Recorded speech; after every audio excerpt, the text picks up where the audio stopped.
Lindos casos de Chico Xavier. Ramiro Gama. Segunda parte.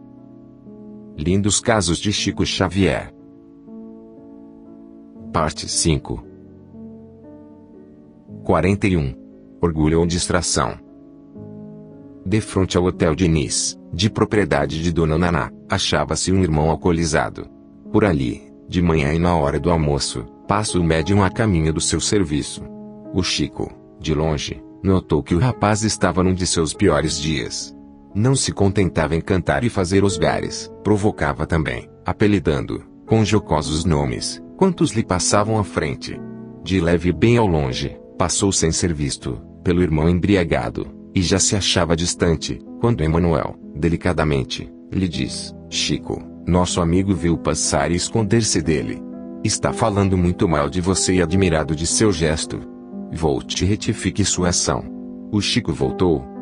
Como vai, meu irmão? Desculpe-me por não o ter visto, foi distração.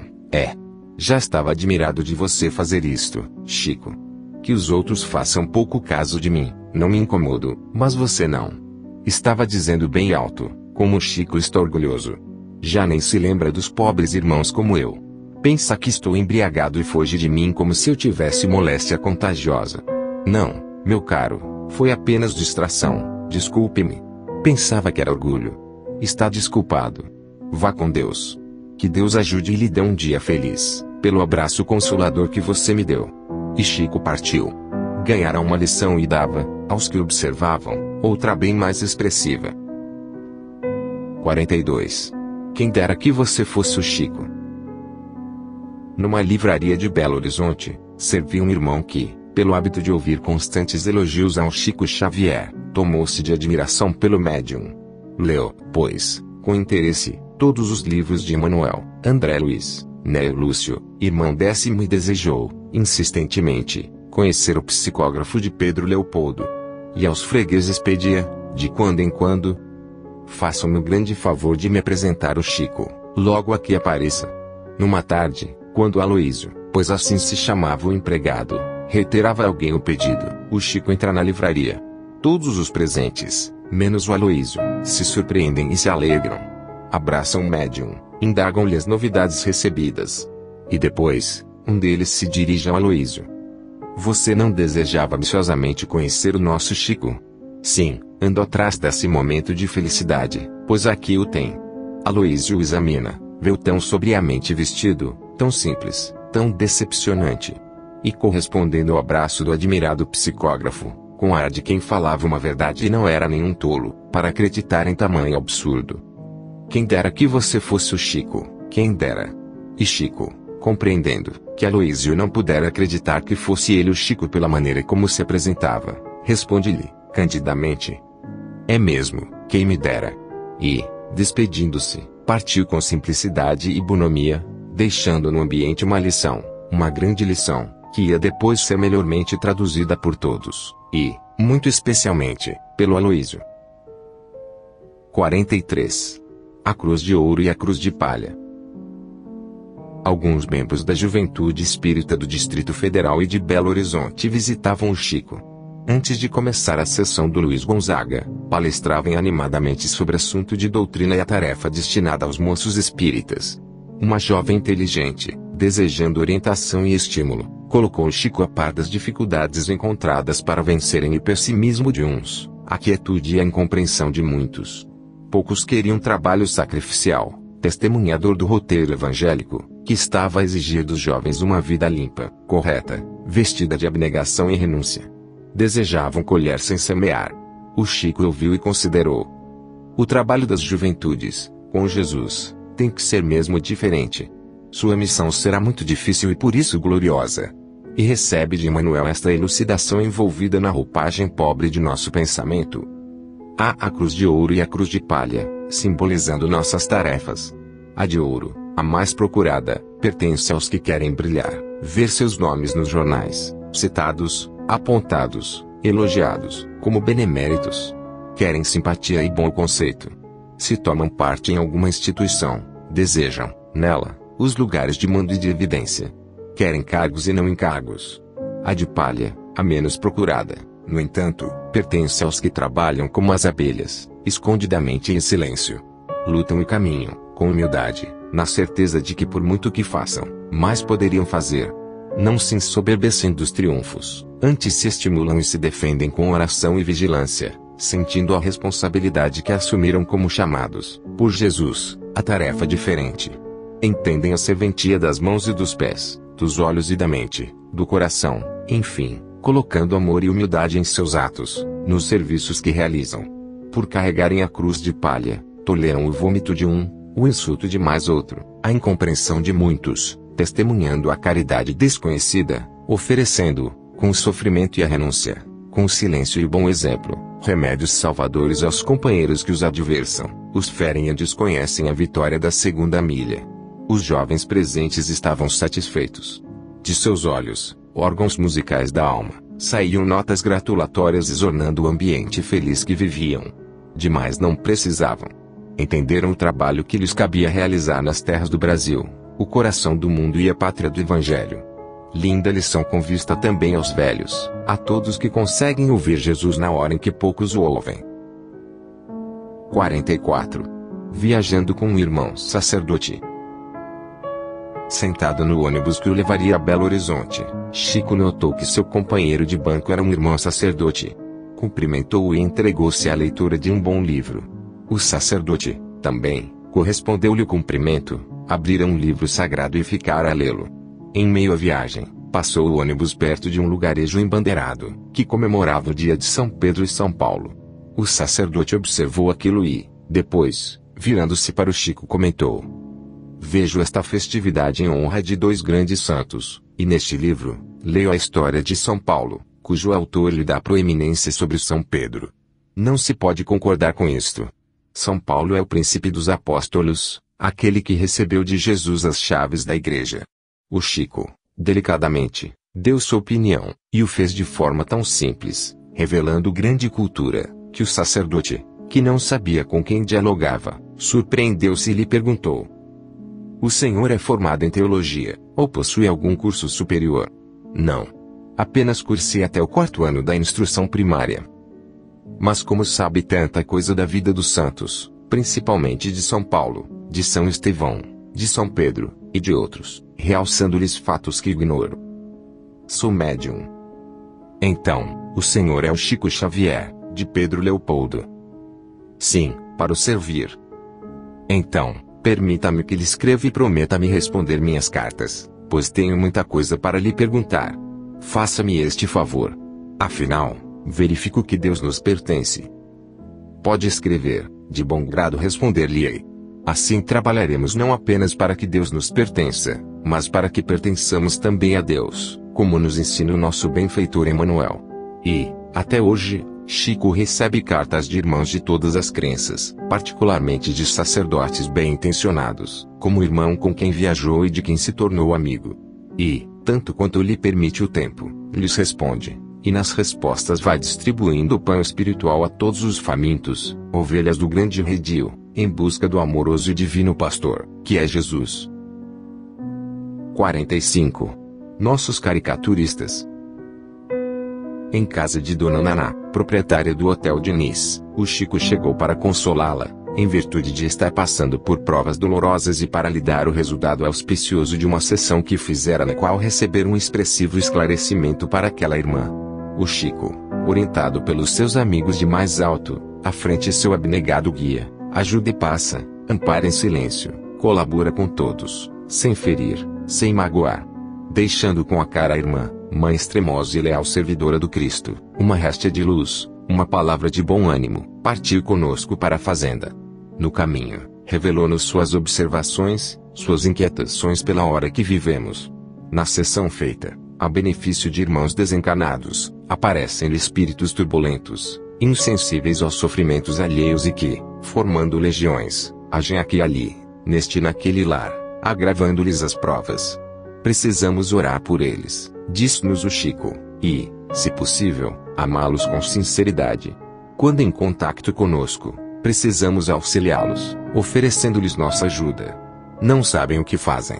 Moços, na flor da idade, instrumentais mediúnicos incontroláveis, sem convicções sinceras em matéria de fé, vivem por aí, presos aos seus interesses, atarantados, atristando os corações maternos, tornando-se vítimas fáceis daqueles espíritos. Lembramos ao Chico o caso dos caricaturistas, retratados desses espíritos, que nos experimentam e são como que nossos caricaturistas, pois que aumentam os nossos defeitos de forma tal, que, quando com e por eles falimos, ficamos de tal forma derrotados, sentindo nossos defeitos, que nos propomos a corrigir-nos incontinentemente.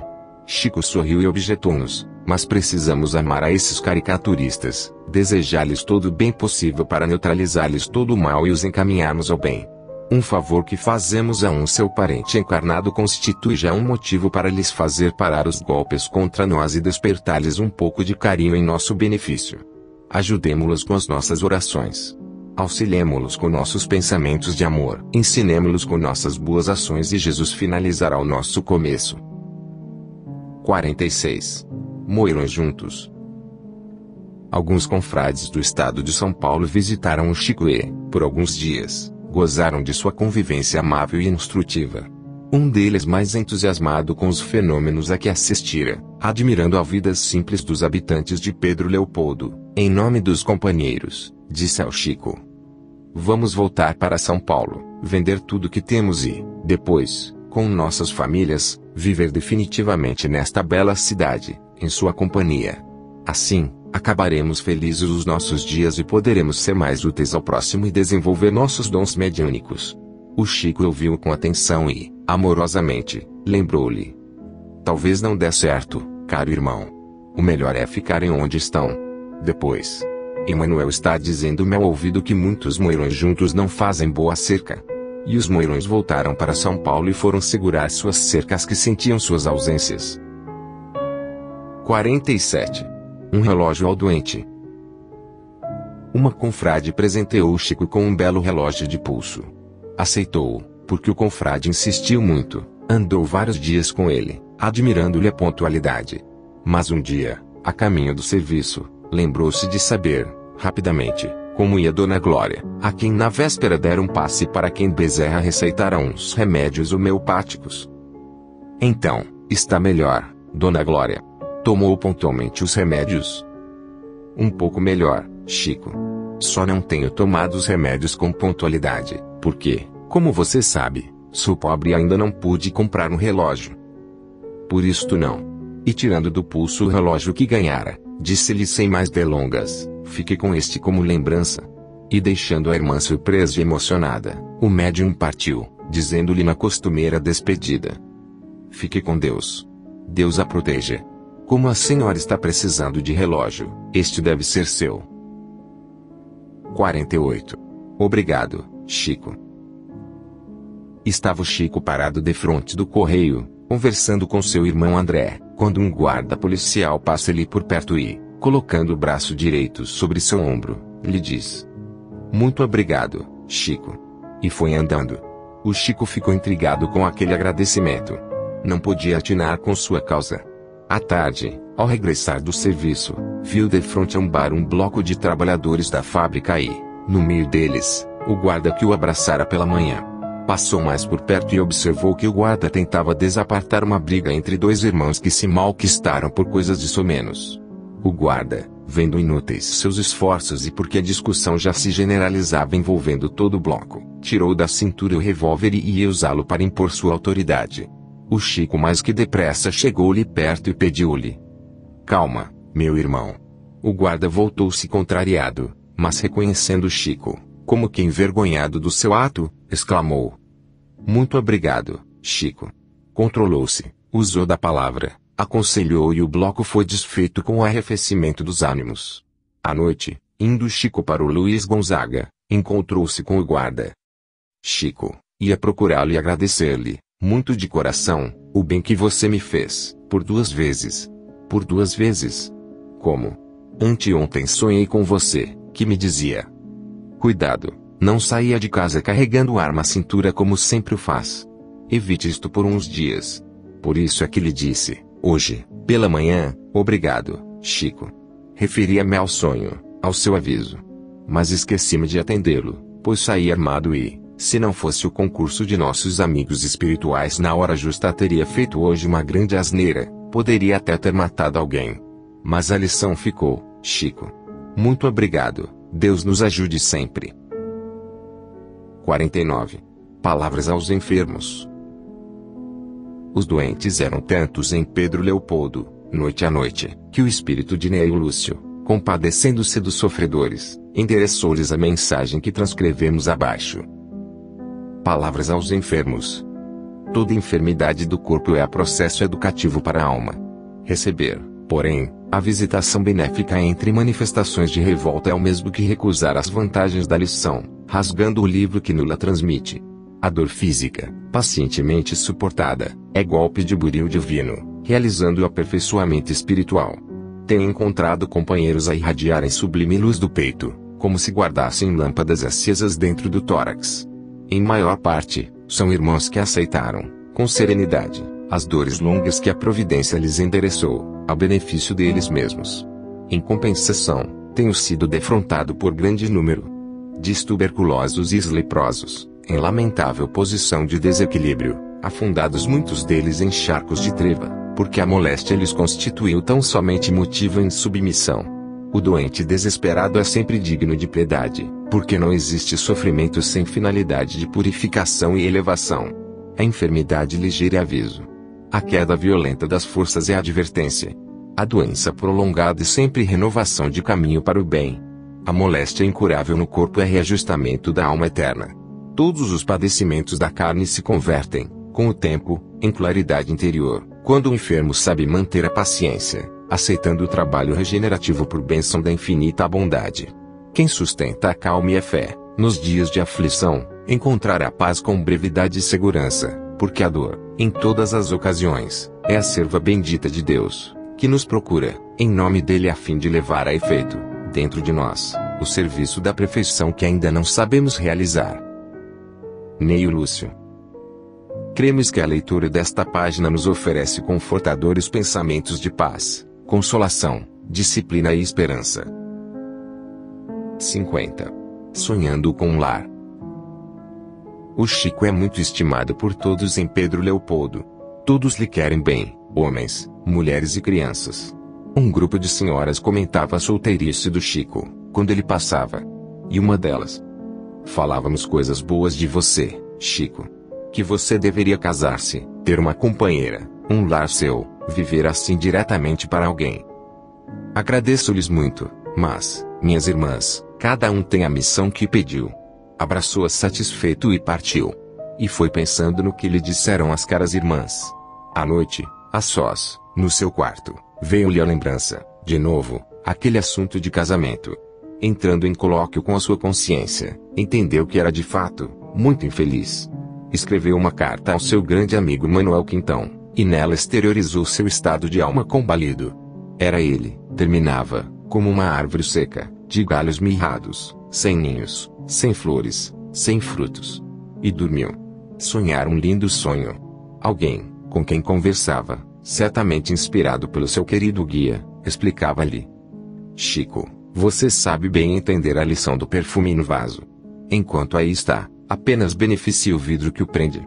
Fora do vidro, perfuma tudo e a todos. Você, Chico, procure viver não apenas para uma pessoa, mas sim para muitos. E na tarefa, com Jesus, você não se pertencerá porque estará a serviço dele. Lembre-se de que o perfume do Evangelho pertence a todos. E Chico acordou mais alegre. Ficou satisfeito com a sua tarefa, apenas não pode acreditar que seja perfume. Mas sua irmã Geralda, a quem conhecéramos em Belo Horizonte, justificando os elogios que lhe fazíamos do irmão, dizia-nos: não, ele não é nosso irmão apenas. Foi, tem sido e é a nossa mãe.